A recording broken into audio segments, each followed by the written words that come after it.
መስላለሁ እንዴ? ምን አይነት ጥያቄ ነው? አይደለም አንተ የማግባት ሀሳብ አለ?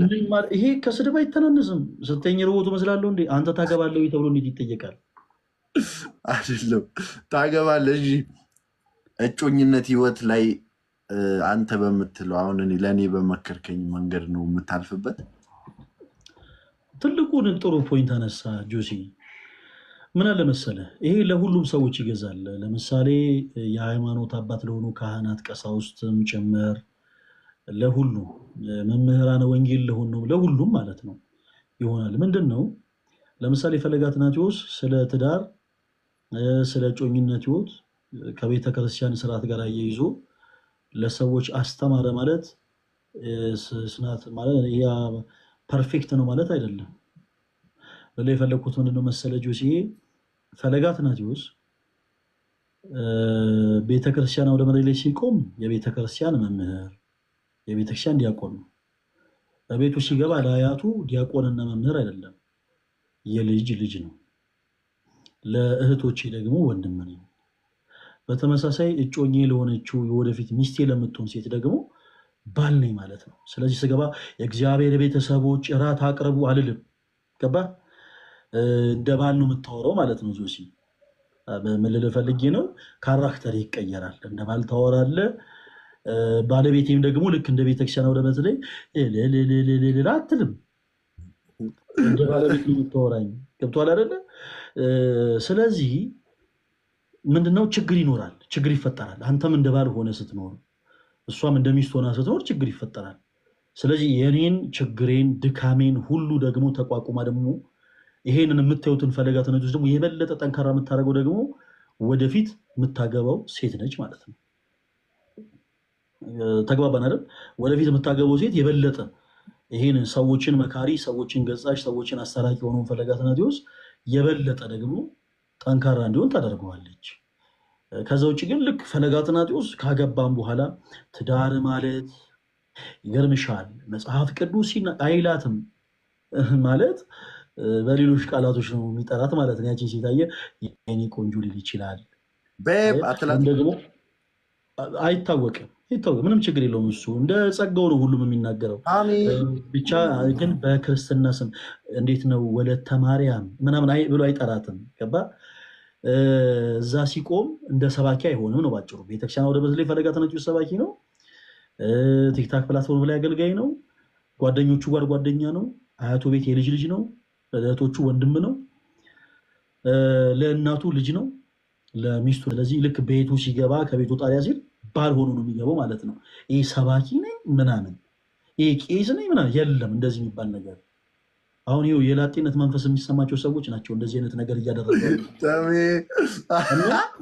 ቆይ ጆሲ አዳምጠኝ። ስለዚህ ሰዎች ልክ አገልጋይም ቢሆኑ ነው የምላቸው፣ አገልጋይም ቢሆኑ በቤታቸው እንትና ያው እንደ ባል ነው የሚሆነው ማለት ነው። ለምሳሌ ሰንበት ቤት ውስጥም እያገለገላችሁ ያላችሁ፣ በተለያየ ቦታ ላይ እያገለገላችሁ ያላችሁ ወንድሞች ስታገቡ እንደው ከኛ በላይ አዋቂ የለም አትበሉ። ትልቁ ችግር ያ ነው ብታይ ጆሲ። በስፔሻሊ አገልጋይ የሆኑ ሰዎች ወደ ትዳር ምናምን ልክ ሲገቡ በቃ መጽሐፍ ቅዱስ ሲናገር ብሎ የሚያስተምር ሰው ከሆነ በተለይ በቃ ጭራሽ ከሱ በላይ አዋቂ የለም። ሚስቱ ሁልጊዜ ተማሪ የምትመስለው ሰው አለ፣ ግን በትዳር ሕይወት ውስጥ ሚስት ማስተማሪ ትሆናለች ማለት ነው። ለዛ ሰው ምንም እንትን የለም እዚህ ጋር ምንም ጥያቄና መልስ የለውም። ስለዚህ ሰው አገልጋይም ቢሆን በትዳር ሕይወት ከገባ በኋላ አዋቂ መጮት የለበትም። ከሚስቱ የሚማረው ነገር ይኖራል። ሚስቱ ትላንት ያደረገው ነገር ስህተት ነው። በቃ ለምሳሌ የኔ እንግዲህ ወደፊት ሚስት ከሆነች ማለት ለምሳሌ አሁን ፈለገ አትናቴዎስ ከሆነ እሱ በምጠራበት ቃል ጠርታ ትላንት ያደረግከው ነገር ትክክል አይደለም፣ እንደው አንዳንድ ጊዜ አወክ ሲሉ እንደው ታበዘዋለህ ብላ ይኸውልህ ከላይ እስከታች አስታጥቃ ልክልኬን ነገራ ማስተካከል ትችላለች። ትልቁ ችግር ግን የሚፈጠረው እዛ ነው። በተለይ የምናገለግል ወንድሞች ስፔሻሊ በሰንበት በተለይ በቃ የሆነ ከቤተክርስቲያን ጋር ተይዞ አገልግሎት ላይ ያለን ብቻ የምንል ሰዎች ትዳር ላይም ስንገባ እኛንን አዋቂ ማለት የለብንም ነው ባጭሩ። ሚስቶችም ያው ያርማሉ፣ በተመሳሳይ ደግሞ ባልም ያርማል። ባልም እሱ በሚችለው ነገር አንዳንድ ጊዜ ሚስት ቆጣ ምትል ቆይ ግድ የለም ተይ ከሰው ጋር አትጋጭ እንደሱ አይደለም ብሎ ጣልቃ ገብቶ ነገሮችን ፊክስ ያደርጋል። እሷም ደግሞ በተመሳሳይ እኔ ቀሲስ አሸናፊ ያሉትን አንድ ነገር ልንገርህ ጆሲ። በአንድ ወቅት እኔ የሚስታቸውን ገመና አደባባይ ሊያወጡ ነው ብዬ በጣም ደንግጬ ነበር እና ምን አሉ፣ ባለቤቴ በጣም ከባድ የሆነ ድካም አለባት አሉ። እኔ በጣም ነበር የደነገጥኩት። ማለት ምንድን ነው የሚስታቸውን ገመና በአደባባይ ሊያወጡ ነው ብዬ። ባለቤቴ ድክመት አለባት፣ በጣም ከባድ የሆነ ችግር አለባት። ያ ትልቁ ችግር ምንድን ነው?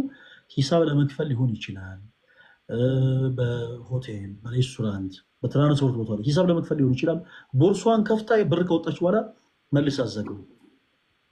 በጣም ነው እኔ የሚያበሳጨኝ አሉ እሳቸው። እንግዲህ ካህን ናቸው። እኔ ይሄ በጣም ነው የሚያበሳጨኝ ሁልጊዜ። ምንድነው በቃ እንደው ምንድነው ቦርሳሽን ማዘጊው ብዬ እንደጮኩ ነዋል።